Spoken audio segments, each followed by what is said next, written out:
할렐루야. 두브라 성가대 찬양 진심으로 감사합니다. 부른 찬양이 하나님 아버지께 큰 영광이 되고 또 듣는 우리 성도들에게 큰 힘과 위로와 큰 은혜가 된 줄로 믿습니다. 찬송 가운데 거하시는 아버지께서 예배 가운데 임재하시고 또 우리 마음 가운데 좌정하셔서 말씀을 통해서 아버지의 음성을 들리는 복된 역사가 있기를 먼저 주님의 이름으로 축원합니다. 오늘 본문 말씀을 통해서 시내산에서 시온산까지 한 나라의 탄생이란 제목으로 잠시 은혜를 나누고자 합니다. 시내산에서 시온산까지 괄호 한 나라의 탄생이란 제목으로 잠시 은혜를 나누고자 합니다. 이 말씀은 피선 박아브람 원론 목사님께서 집필하신 근현대사 시리즈 제2권 말씀과 구속사 시리즈 제7권 말씀을 참고했습니다. 시내산에서 시온산까지 한 나라의 탄생이란 제목으로 잠시 은혜를 나누고자 합니다. 자, 성도 여러분, 어제 무슨 날이었는지 알고 계시죠? 제헌절이었습니다. 그래서 이 제헌절은 1948년 7월 17일에 대한민국 헌법이 제정되고 공포된 것을 기념하는 날입니다. 한 나라의 질서와 기틀을 마련하는 것이 바로 헌법입니다. 헌법은 나라가 올바른 길로 가게 하는 것인데 올해는 대한민국 헌법 제정 76주년을 맞이했습니다. 자, 그런데 한국의 근현대사 가운데 왜곡이 가장 심한 부분은 바로 대한민국 건국에 관한 것입니다. 자, 종북 좌파는 대한민국 건국의 정당성을 부정합니다. 그들은 이승만이 미국에서 편안하게 외교로 독립운동을 하다가 한국으로 돌아와서 남한에서 다수를 차지하던 공산 세력 남로당을 폭력으로 탄압하고 자기 세력을 키워 마침내 정권을 잡았다고 종북 좌파들은 지금까지도 주장하고 있다는 것입니다.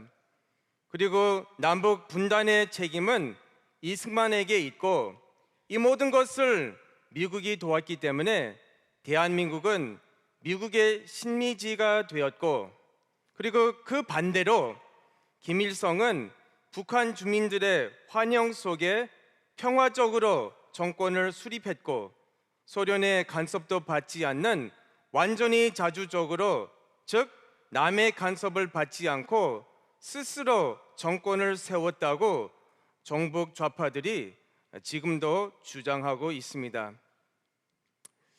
피선 박아브람 원론 목사님께서 집필하신 근현대사 시리즈는 이런 왜곡되고 좌우로 치우친 주장을 정확한 역사적 사실에 입각하여 기술하고 있습니다. 남한이 단독 선거를 할 수밖에 없었던 원인을 정확하게 규명하면서 공산당의 방해를 뚫고 공정한 선거를 통해 남한의 정부가 수립되고 대한민국이 건국되었다는 것을 밝히고 있습니다.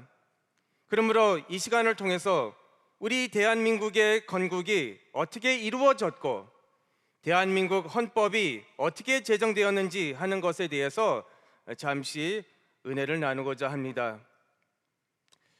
큰 첫 번째 대지로 북한의 신속한 정부 수립입니다. 북한의 신속한 정부 수립, 첫 번째 대지입니다. 해방 후 한반도는 두 갈래로 나뉘었습니다. 남한은 좌우 세력의 대립으로 큰 혼란을 겪었고 북한은 이보다 빨리 정부를 수립했습니다. 1945년 8월 15일 갑작스러운 해방을 맞이한 상황에서 재빨리 나라의 주도 세력을 잡은 것이 공산주의자들이었습니다. 해방이 되자 국내외 곳곳에 숨어 있는 좌익 세력들이 뭉치기 시작했고 박헌영 중심으로 조선 공산당 재건에 착수하였습니다.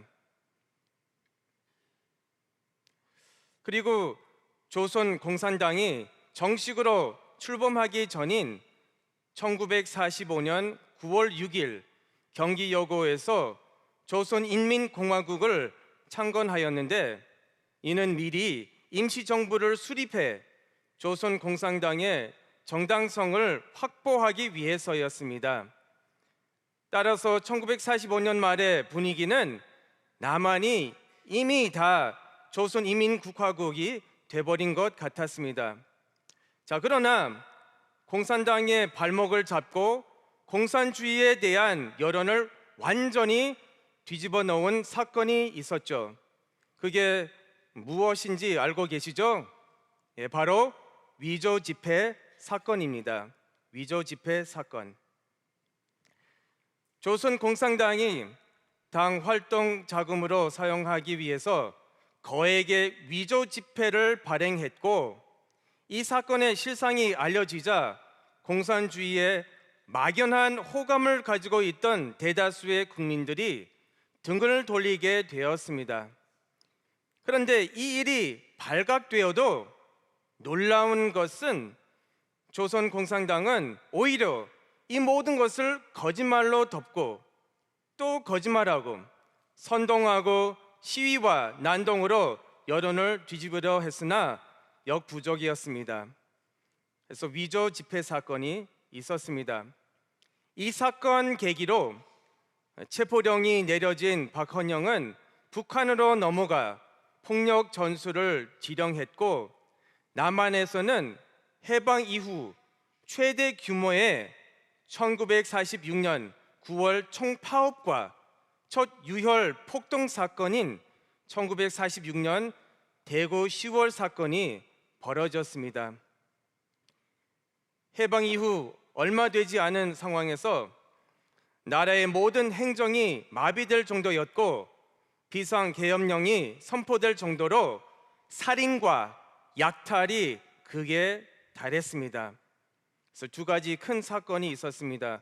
1946년 9월 총파업 사건과 10월 대구 사건이 일어났습니다. 더욱이 북한은 1947년 2월 북조선 인민위원회를 수립하였고 1948년 2월 6일에는 북조선 인민위원회를 북조선 민주주의 인민공화국으로 바꾸었습니다. 1948년 2월 6일. 임시 헌법을 채택하고 화폐를 발행하고 2월 8일에는 인민군을 창설했습니다. 공식적인 정부가 탄생한 것입니다. 헌법과 화폐와 군대가 구성되었으니 실질적 북한 정부의 탄생을 의미했던 것입니다. 1948년 2월 8일. 이런 상황 속에서 미국은 가만히 있을 수 없습니다. 그래서 미국은 1947년 9월에 한국 문제를 유엔에 상정하였습니다. 그 결과 남북한 통일 선거를 실시하여 통일 합법 정부를 세우고 합법 정부가 수립되면 외국군은 90일 이내에 철수한다라는 내용으로 가결되었습니다. 이렇게 한반도가 자유민주주의의 체제로 통일할 수 있는 그 길이 열렸습니다. 그러나 당연히 북한은 어떻게 반응했겠습니까? 당연히 이 모든 것을 반대했습니다. 그래서 큰 두 번째 대지로 유엔의 결의를 반대한 소련과 북한입니다. 두 번째 대지입니다. 유엔의 결의를 반대한 소련과 북한. 큰 두 번째 대지입니다. 소련과 북한은 남북한 통일 선거와 통일 합법 정부를 세우는 일에 결사 반대했습니다. 여기에 핵심 내용이 담겨 있는데요. 1948년 1월 8일 유엔 한국 임시위원단이 남북 총선거 감시를 위해 한국에 도착하였는데 소련과 김일성과 박헌영은 선거 감시단의 입국을 결사 반대했습니다. 막았습니다. 통일 정부를 세울 기회를 놓친 것은 이승만 때문이 아니라 소련과 공산당이 유엔의 결의를 어떻게 했어요? 반대했기 때문입니다. 이승만은 남한을 공산화시키려는 소련의 치밀한 계획을 간파하고 있었기 때문에 소련이 반대하면 남한만이라도 선거를 해서 단독 정부를 수립한 다음에 통일을 추진해야 한다고 주장했습니다. 왜냐하면 북한에서는 공산화가 이미 다 진행되었는데 소련과 협력해서 통일 정부를 세운다는 것은 결국 한반도 전체가 공산화되는 길이었기 때문입니다. 그래서 이승만은 우선 남한만이라도 민주적인 반공 정부를 세우는 것이 가장 시급하고 절실했죠. 그것이 남한만이라도 자유민주주의를 확보할 수 있는 현실적인 최선의 방법이었습니다. 그렇다면 박헌영은 어떻게 반응했을까요? 단독 선거를 방해하려고 했습니다. 이로 인해 박헌영은 필사적으로 남한의 선거를 막아야 하는 급박한 처지에 놓이게 되었고 필사적으로 무력 투쟁을 전개했습니다. 단독 선거를 방해하기 위해 지령한 첫 번째 무력 투쟁이 1948년 27 사건이었습니다. 이 27 사건은 남로당원 30만 명을 동원하여 파업, 경찰서 습격, 살인, 방화 등을 일으킨 전쟁을 방불케 한 사건이었습니다.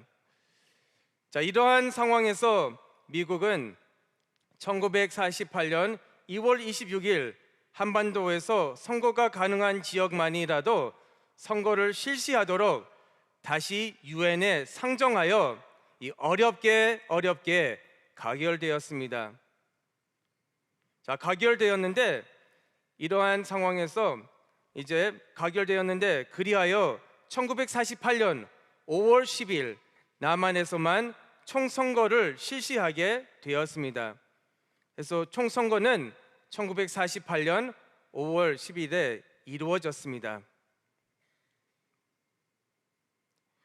유엔이 지금 남한을 돕고 1948년 5월 10일에 총선거를 거행하라고 하자 북한과 박헌영은 더욱 필사적으로 이 선거를 막으려 했습니다.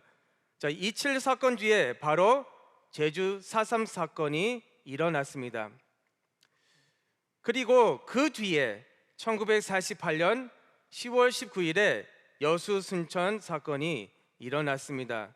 그래서 제주 4.3 사건 그리고 10월 19일 여수 순천 사건이 일어났다는 것입니다. 큰 세 번째 대지로 대한민국 정부 수립에 대해서 살펴보겠습니다. 대한민국 정부 수립에 대해서 살펴보겠습니다. 이러한 공산주의 세력의 온갖 극심한 방해 공작 가운데서도 결국 1948년 5월 10일 선거를 통해 198명의 국회의원이 선출되었습니다. 그리고 5월 31일 그 다음 날 최초의 국회가 개원되어 재원 작업에 착수하였고 그리고 7월 17일 어제죠. 대한민국 헌법 및 정부조직법이 공포되었습니다. 그 날짜가 바로 1948년 7월 17일입니다. 그리고 7월 20일 국회에서 이승만을 대통령으로 이시영을 부통령으로 선출하였습니다. 7월 24일 정부 통령의 취임식을 가졌고 드디어 8월 15일 해방 3주년을 맞아 이승만 대통령이 중앙청에서 정부 수립을 선포했습니다. 드디어 자유민주주의 대한민국이 출범하게 된 것입니다. 북한은 이러한 상황 속에서 1948년 2월 6일 이미 정부를 수립해 놓고는 마치 남한이 단독 정부를 세웠으니 우리도 세우겠다고 하면서 남한 유권자들의 지하 투표까지 받아서 흑백 찬반 투표함을 통해 선거를 실시했고 1948년 9월 9일 조선민주주의 인민공화국이 수립되었다고 선포해 버렸습니다. 자, 그리고 남한 정부는 남한 유권자만 선거를 했으니 불법 정부이고 북한은 남한 유권자까지 선거를 했으니 합법 정부는 자신들이라고 주장했습니다.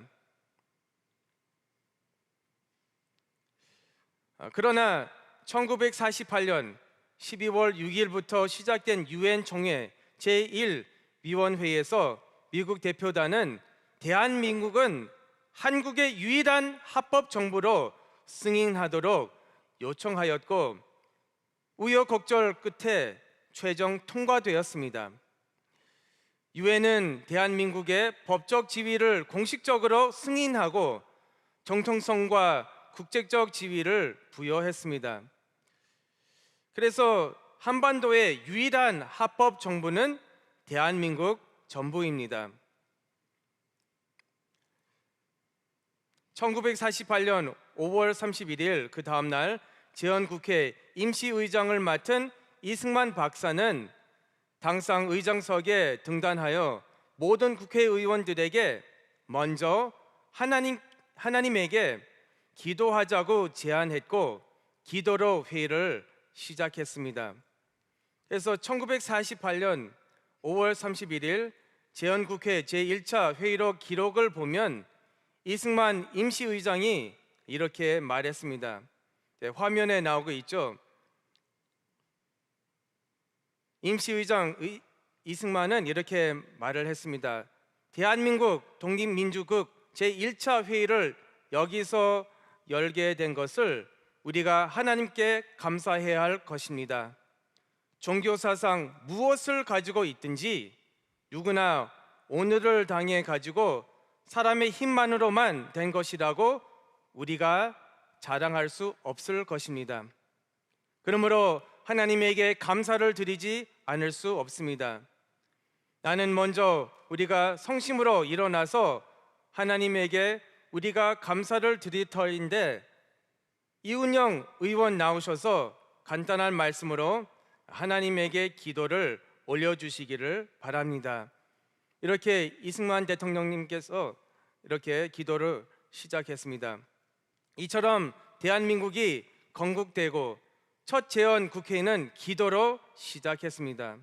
우리나라는 기도로 세워진 나라입니다.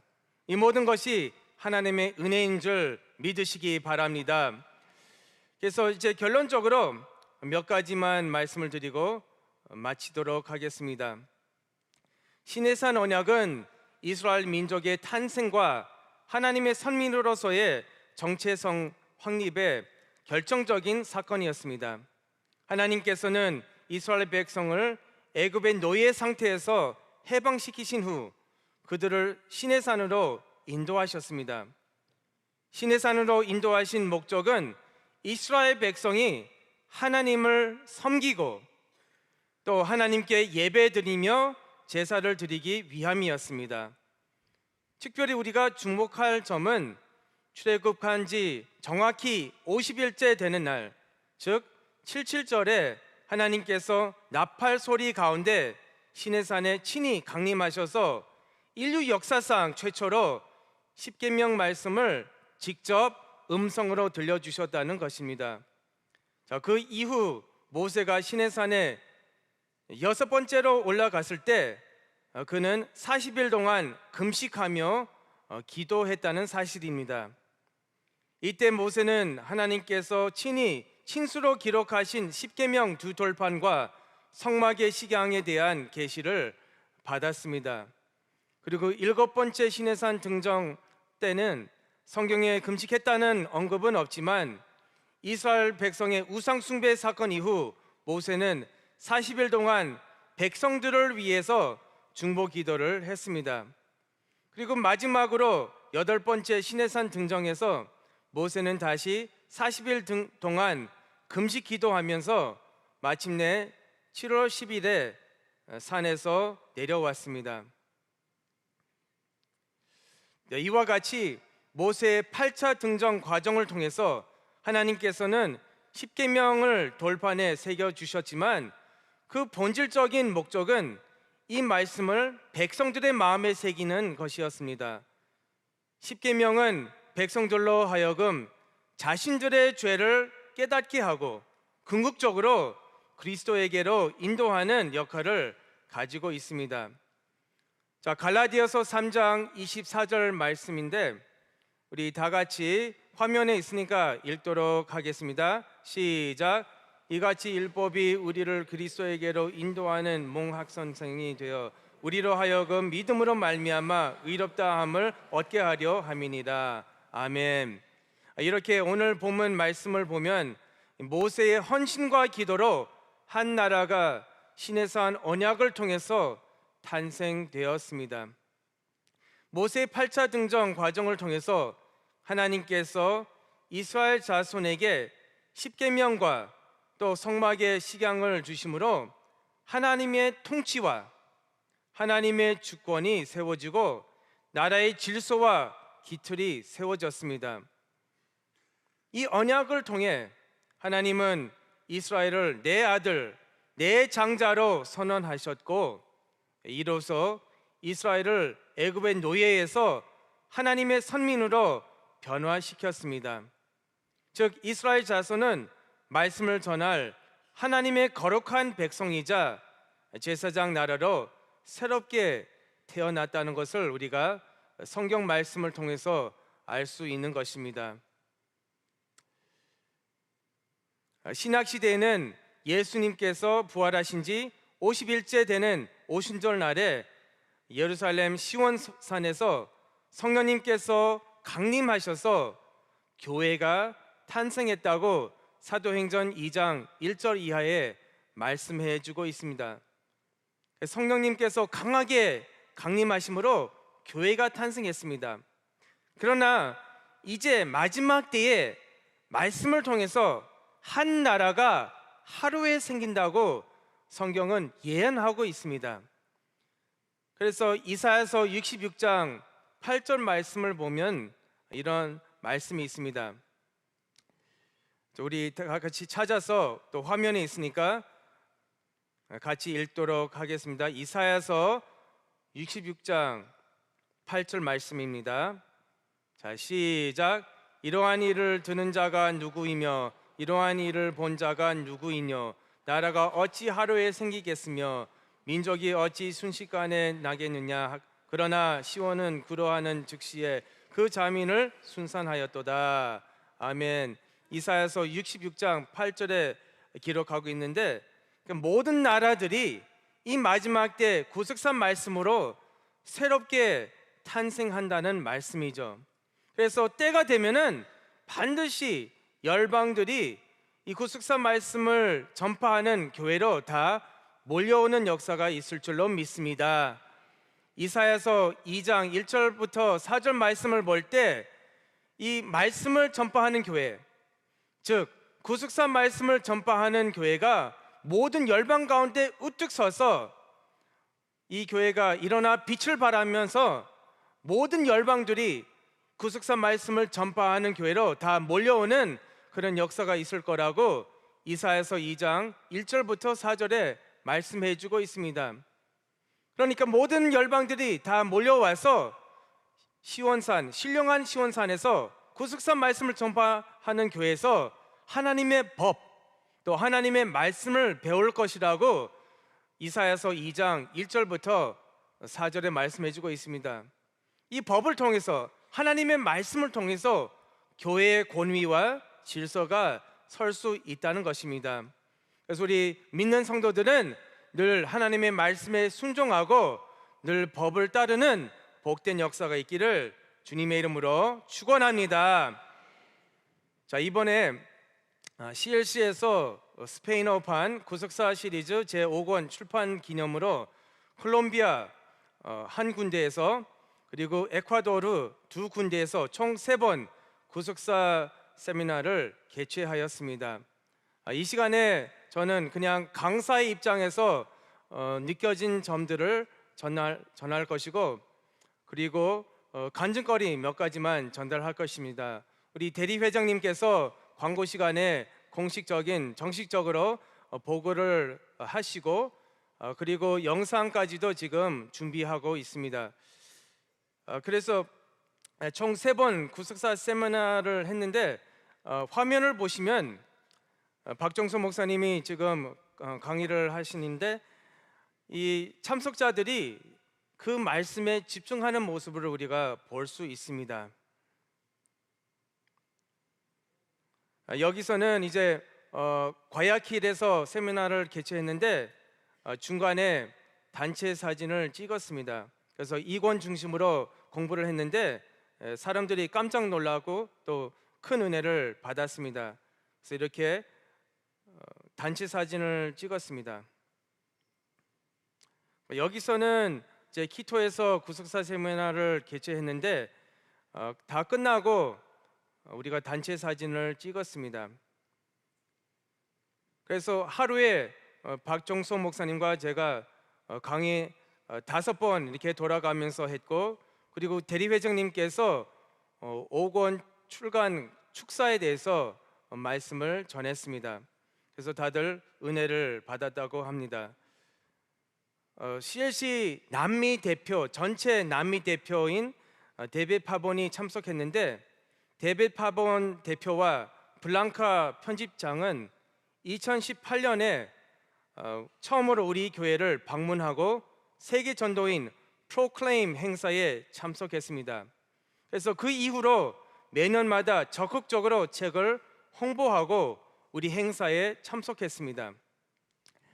이분들이 먼저 프로클레임 행사에 참석하면서 우리 교회 성도님들이 예배 드리는 모습, 우리 성가대 찬양을 부르는 모습과 또 교회 풍경과 구속사 말씀 공부를 통해서 먼저 은혜를 받았습니다. 그래서 은혜를 받고 구속사 말씀의 가치를 알기 때문에 그들이 구속사 시리즈 책을 스페인어로 번역하는 일을 적극적으로 추진하고 각 곳마다 해당하는 책을 홍보하고 있습니다.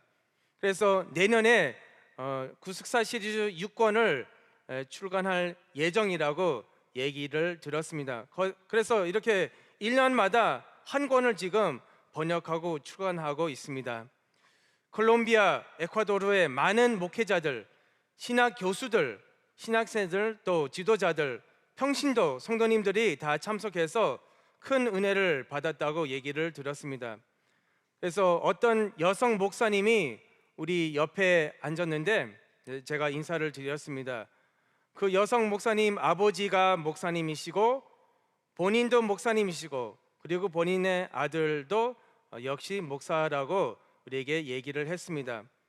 그런데 본인이 50년간 목회를 했는데, 그리고 나름 성경을 많이 읽었는데 오늘 그 구속사 강의를 통해서 큰 은혜를 받았다고, 처음 들은 말씀이라고 눈물을 흘리면서 은혜를 받았다고 고백하는 모습을 제가 얘기를 들었습니다.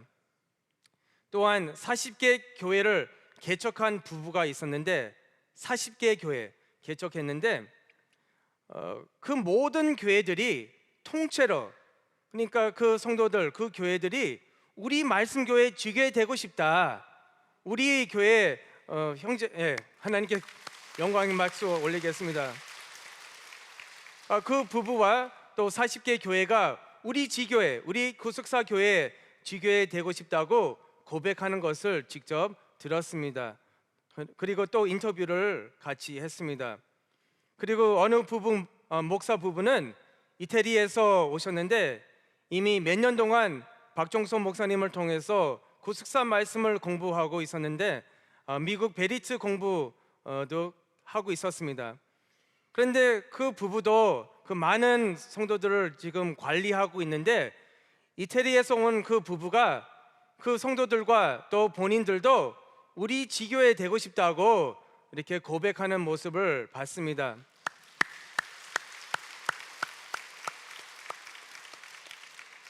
그래서 불이 붙어가지고 이 부부가 오직 구속사 말씀을 가리키고 오직 구속사 말씀을 설교한다고 저한테 이렇게 고백했습니다.